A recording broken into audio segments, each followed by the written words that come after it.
la participación de los máximos representantes de las comisiones fiscales del colegio, el tercer día de la 40ª semana de la Contaduría Pública estuvo dedicada en analizar los tópicos fiscales actuales. Respondiendo a la interrogante, ¿cómo impactará la miscelánea fiscal 2022 a los contribuyentes?, fueron explicados los cambios a las leyes fiscales para el siguiente año. Pues hay varias disposiciones que, en línea hasta cierto punto con lo que ya se aprobó en el pasado, el famoso artículo 5A del Código Fiscal, pues se están incorporando en varias disposiciones o en varios temas cierto requisito para que los efectos que se regulan en esas disposiciones resulten aplicables en la medida en que existan razones de negocio que justifiquen lo que ahí se está regulando, ¿no? Con respecto a lo que es el tema de precios de transferencia, hay varias modificaciones. Aquí quisiera mencionar dos temas que pueden generar ahí varias complicaciones, ¿no? Lo primero es que se está especificando o aclarando que para determinar todas las métricas para concluir si una operación está o no a valores de mercado, pues se especifica que únicamente se deberá considerar la información del ejercicio fiscal sujeto a análisis. Uh-huh. Es común que en los expertos en materia de precios de transferencia, pues para hacer estas cuantificaciones y determinar si se está dentro de los rangos válidos, pues utilizan información no de un solo ejercicio, sino utilizan normalmente hasta 3 ejercicios para cuantificar sus métricas, ¿no? Con esta modificación, pues esta limitante pues puede generar complicaciones para cumplir con los requisitos, ¿no? Y la segunda parte, y ligada también con la primera, es que se está anticipando la fecha para presentar las diferentes declaraciones locales en materia de precios de transferencia. Se están anticipando para el 15 de mayo.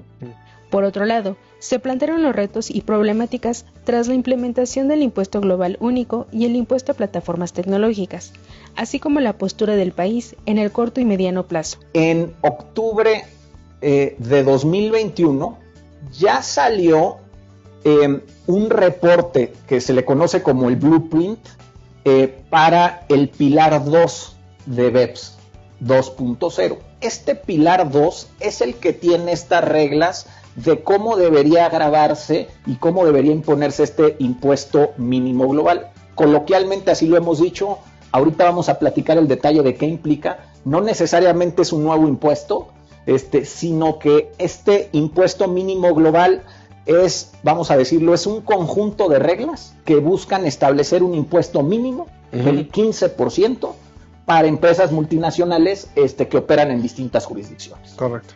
Había una serie de preguntas que han salido, oye, si México ya tiene un impuesto del 30%, ¿por qué me meto a esto? ¿No? Uh-huh. Y lo que decimos es que esto está pensado no para las utilidades que generas en tu país, sino esa conjunción de pagos o de relaciones comerciales con partes relacionadas. Uh-huh. Tanto para grupos multinacionales cuya cabeza y headquarters está en México y operan fuera, que en ese caso México, bajo la famosa regla 1 de Income Inclusion Rule, es decir, de jalar utilidades de subsidiarias, pretenderá que si esa compañía opera en países en donde tiene tasas bajas, México tenga derecho a gravar, pero también en aquellas empresas multinacionales que están fuera de México, que tienen ciertas subsidiarias operativas aquí, haciendo negocios aquí, y que resulta que esas compañías pues pagan directa o indirectamente gastos o erogaciones a otras compañías multinacionales y que resulta que eso está grabado a una tasa menor al 15%. Entonces,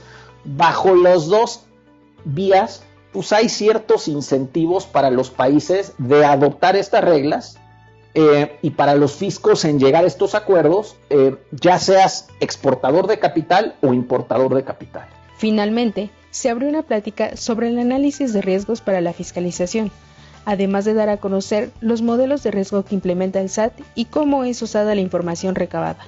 ¿Qué es lo nuevo? Yo creo que lo nuevo es un poco, como dices, esta búsqueda de cada vez ser más eficiente, ¿no? En la recaudación. Entonces, si uno empieza a comparar el peso, cuánto se recauda por cada peso invertido.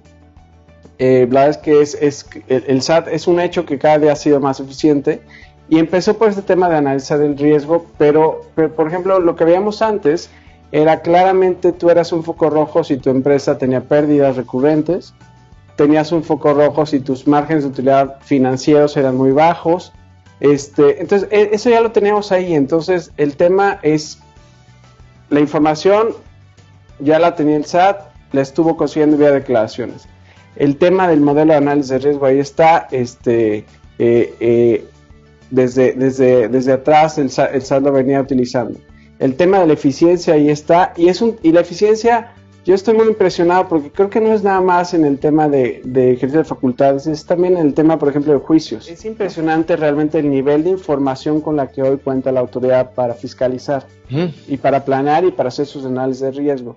Entonces vamos a empezar a discutir qué información tiene el SAT hoy para programar. ¿Qué información puede conseguir de otras entidades gubernamentales? ¿Qué información puede conseguir de otras autoridades?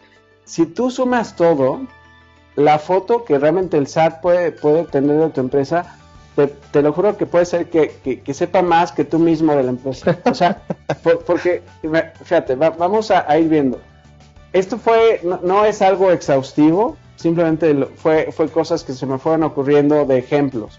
Pero esto es todo lo que hoy tiene el SAT. Tiene declaraciones anuales, tiene dictamen fiscal, que ahora ya va a ser obligatorio, entonces va a tener más dictámenes fiscales. Declaraciones informativas, incluyendo esto de local file, master file, reporte país por país, tiene operaciones relevantes, esquemas reportables, los contratos, CFDIs, estos comparables secretos, que a mí nunca me ha tocado, pero ahorita, siempre ha tenido esa facultad del SAT, y ahorita se amplía. Antes solo lo podían conseguir vía visitas domiciliarias o aplicar. Ahora se puede también hacer vía revisión de gabinete.